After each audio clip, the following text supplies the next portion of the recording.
The following is an exclusive presentation of WI Garden Media, the voice of Garden Talk Radio. A couple of ways in which you can participate in the program outside of just listening and tuning in and downloading and however you're doing that is you can give us send us an email to gardentalkradio@gmail.com. That's gardentalkradio@gmail.com.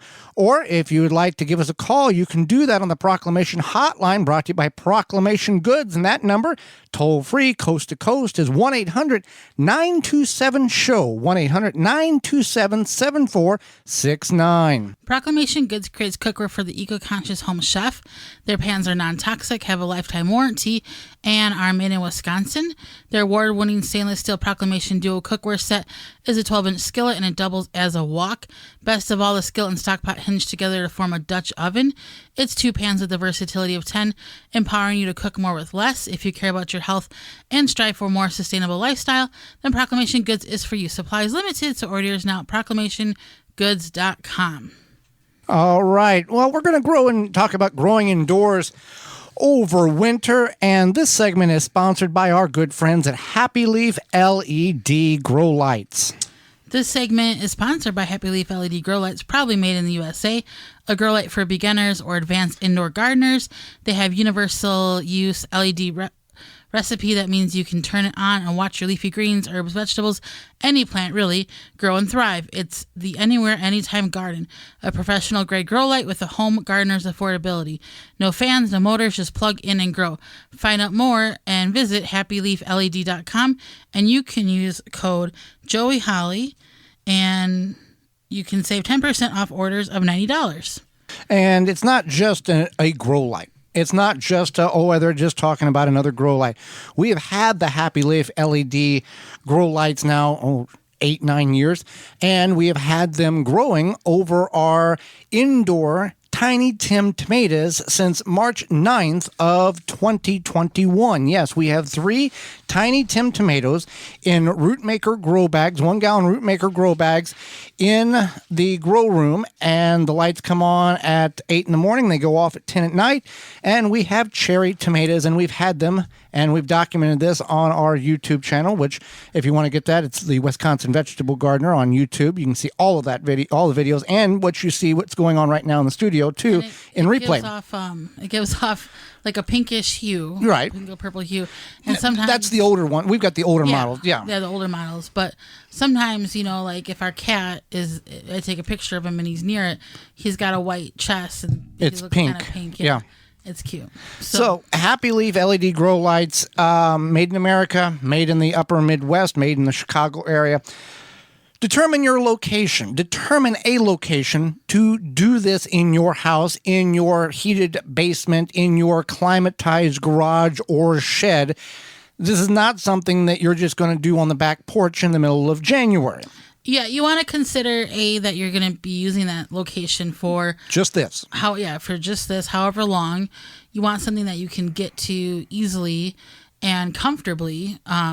So if you put it in a hard to reach place, a corner where you walk through the door and the door closes behind you and you got to bend over and twist one way to get, it's not going to work. Or maybe it's where your spouse stores their indoor plants, or not indoor plants, but they bring something in from the outside during the winter, and then you're blocking their area, they're blocking your area, whatever.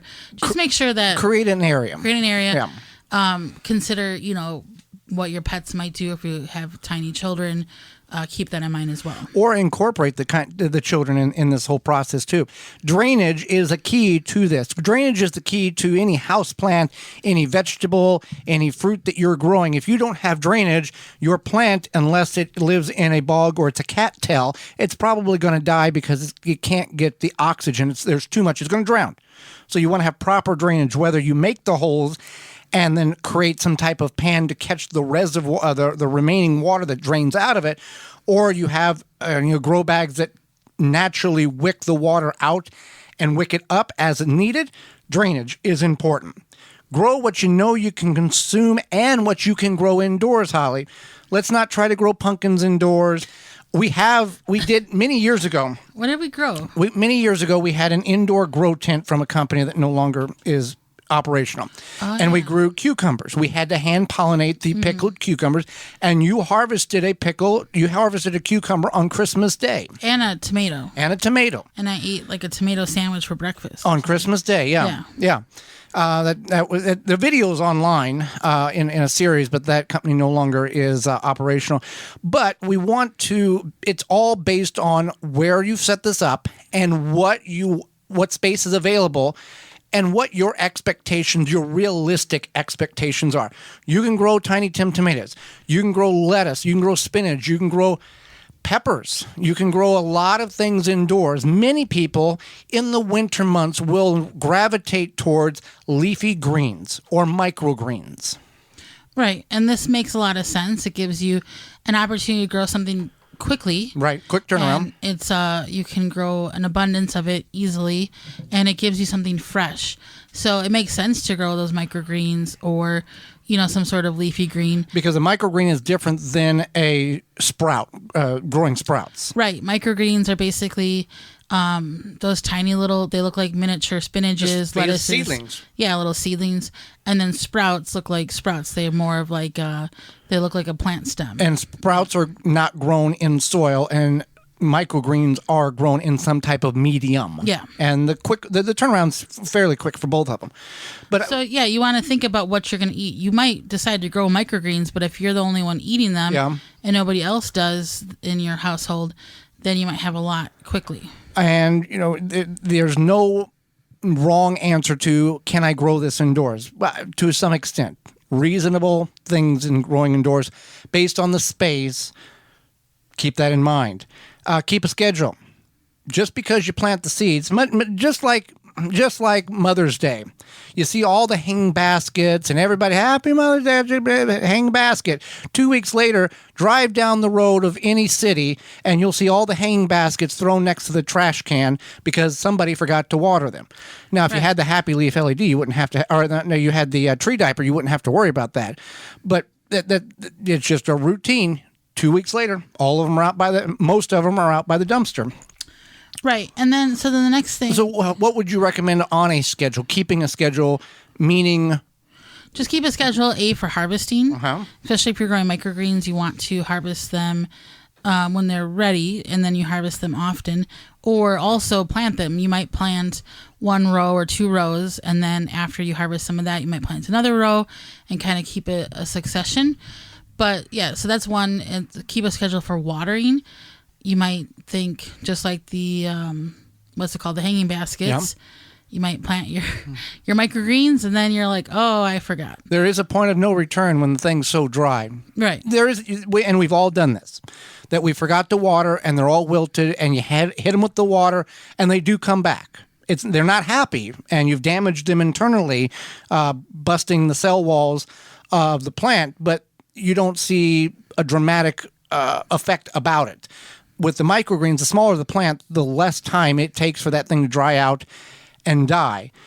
The other thing you want to be knowledgeable about when it comes to growing indoors is if you're growing outside of sprouts in a jar, in a mason jar, or microgreens in a tray or a pot or a cup, is the spacing of what you are growing.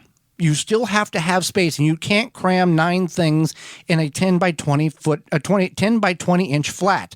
It doesn't work that way. You have to be knowledgeable. If you can only plant 2 things, but given the proper spacing, then that's what it is. Right. And that's something you definitely want to keep in mind. Then I think another thing to keep in mind is that you could experiment with hydroponics or passive hydroponics, see how that goes. This is different than, this is not the fish. No, that's aquaponics. Okay. Yeah, so this is using water as a medium for the roots, and then you are adding some sort of food to the water, some sort of plant food, essentially. And a lot of people do this with a passive way where they don't have the filtration, they don't have the pump, etc. They just do it in a jar with a little net cup and the And happyleafled.com, they've got a lot of videos. That is what they experimented with and found great success in addition to growing in the soil like we've talked about, Holly. Both of them are very effective when it comes to growing things indoors. And when you grow things indoors, you are the environment. You can control the light, the heat, the cool. You can control all of that. What you can't do outside in the controlling of that, you can control indoors. Right. And I think it's fun. I think it's something to do when it's... You're not going to have enough to can or Right. anything like that. No, but it keeps you kind of... winter can get long and it feels like it's stretching along, and this kind of gives you something to do. Yeah. So with all that being said, happyleafled.com, use coupon code Joey Holly and save 10% off your orders of $90 or more. That expires at the end of the year, 2022. And certainly happy with our product. We've never had an issue with any of the lights, and they're made in America. So another great product. Another great company, Walton's Incorporated. Yeah. We know you care about where your food comes from. Or you should. You should. Canning and preserving your fruits and vegetables is great, but what about the meat? At Walton's Inc., you can get all the equipment, seasoning, and supplies to make sausage, jerky, and any other meat product your way to your high standards. Do you want to make tasty snack sticks that people will actually like? Walton's created meatgistics.com, an informational site to make you the best. Oh, it's not just meat. It's just not meat sticks. They teach you how to make sausages. They teach you how to make all of that stuff. Yeah. But they also, they have their full line of meat grinders, mixers, sausage stuffers, seasoning. They have like tasty condiments. I think it would be easier to list what they don't have versus what they do have. I mean, literally everything but the meat, and vegetables. You can use code GROW50 to save 10% off of orders of $50 or more and get free shipping. For more information, please visit thewisconsinvegetablegardener.com.